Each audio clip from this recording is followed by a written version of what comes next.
एक समय की बात है, बलरामपुर नाम के गांव में सोहन नाम का एक गरीब किसान अपनी पत्नी रूपवती और बूढ़ी माँ के साथ रहा करता था। सोहन की एक छोटी सी बेटी थी जिसका नाम मुन्नी था। सोहन अपने परिवार का भरण पोषण गांव के मुनीम जी के यहाँ मजदूरी करके किया करता था।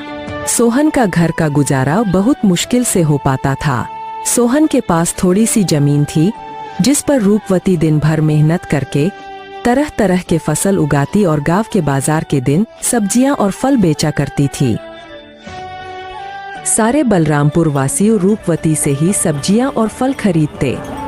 सब्जी ले लो, फल और सब्जी ले लो, ताज़ा ताज़ा सब्जी ले लो, फल और सब्जी ले लो, हरी भरी फल और सब्जियां ले लो, हरी भरी सब्जियां 20 रुपए किलो, सिर्फ 20 रुपए किलो, फल और सब्जियां ले लो।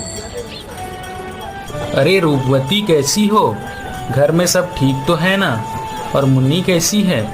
मदन काका, मैं ठीक हूँ और घर में भी सब ठीक ही हैं और मुन्नी भी बिल्कुल ठीक है। काका और बताओ, आज बाजार कैसे आना हुआ और काकी कहाँ है? क्या बताऊं रूपवती, तुम्हारी काकी किसी काम से दूसरे गांव गई है।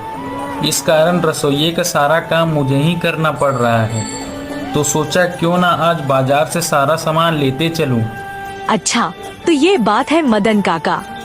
अच्छा रूपवती, तुम ये बताओ टमाटर कैसे किलो बेच रही हो?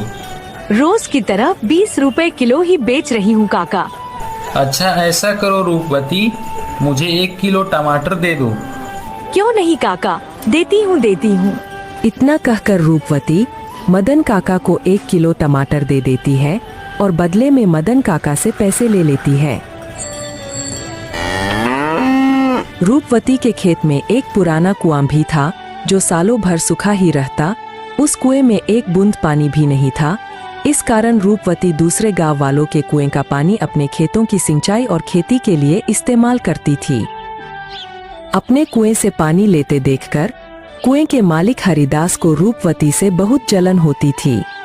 एक दिन जब रूपवती अपने खेतों में मेहनत से काम कर रही थी, तभी वहां कुएं का मालिक हरिदास आता है और रूपवती से कहता है, अरे रूपवती कैसी हो?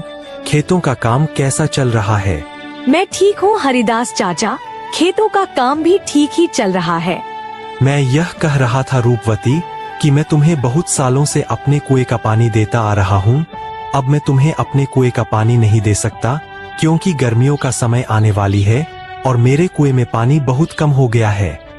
लेकिन हरिदास चाचा, अभी तो गर्मियों का समय आने में 2-3 महीने बाकी है। तब तक मैं अपनी खेतों का काम कैसे करूंगी, आप ही बताइए चाचा। मैं कुछ नहीं जानता रूपवती, यह तुम्हारी दिक्कत है। तुम अपना समझो, मैं तुम्हें अपने कुएं का पानी नहीं दे सकता।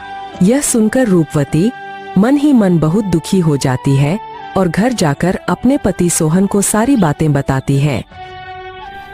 यह क्या हो गया भाग्यवान, यह क्या परेशानी आ पड़ी? अब हमारा घर का गुजारा कैसे होगा? आप चिंता ना करो भाग्यवान, ऊपर वाला सब देख रहा है। प्रभु हमारी मदद जरूर करेंगे। अच्छा ठीक है रूपवती, तुम जाकर आराम करो, मैं हरिदास काका से मिलकर आता हूँ। यह कहकर सोहन हरिदास काका से मिलने उनके घर की ओर निकल पड़ता है।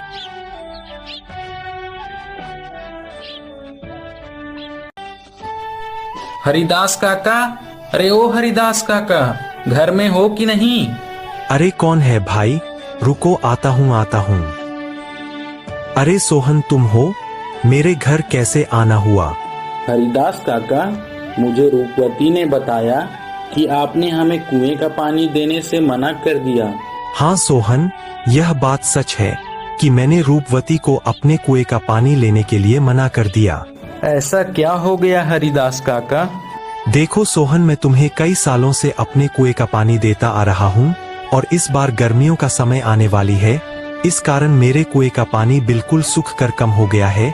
अगर मैं तुम्हें अपने कुएं का पानी देता हूँ तो मुझे गर्मियों में बहुत परेशानी होगी। लेकिन हरिदास काका, अभी तो गर्मियाँ आने में 2-3 महीने का समय है, तब तक मेरे खेतों का क्या होगा? मैं कुछ नहीं जानता सोहन, मैंने रूपवती को भी कहा था कि यह तुम्हारी समस्या है। मैं तुम लोगों को अपने कुएं का पानी नहीं दे सकता। सोहन हरिदास काका को कुएं का पानी देने के लिए मनाने का बहुत कोशिश करता है, लेकिन हरिदास नहीं मानता है। फिर सोहन दुखी होकर थक हार के अपने घर की ओर निकल पड़ता है।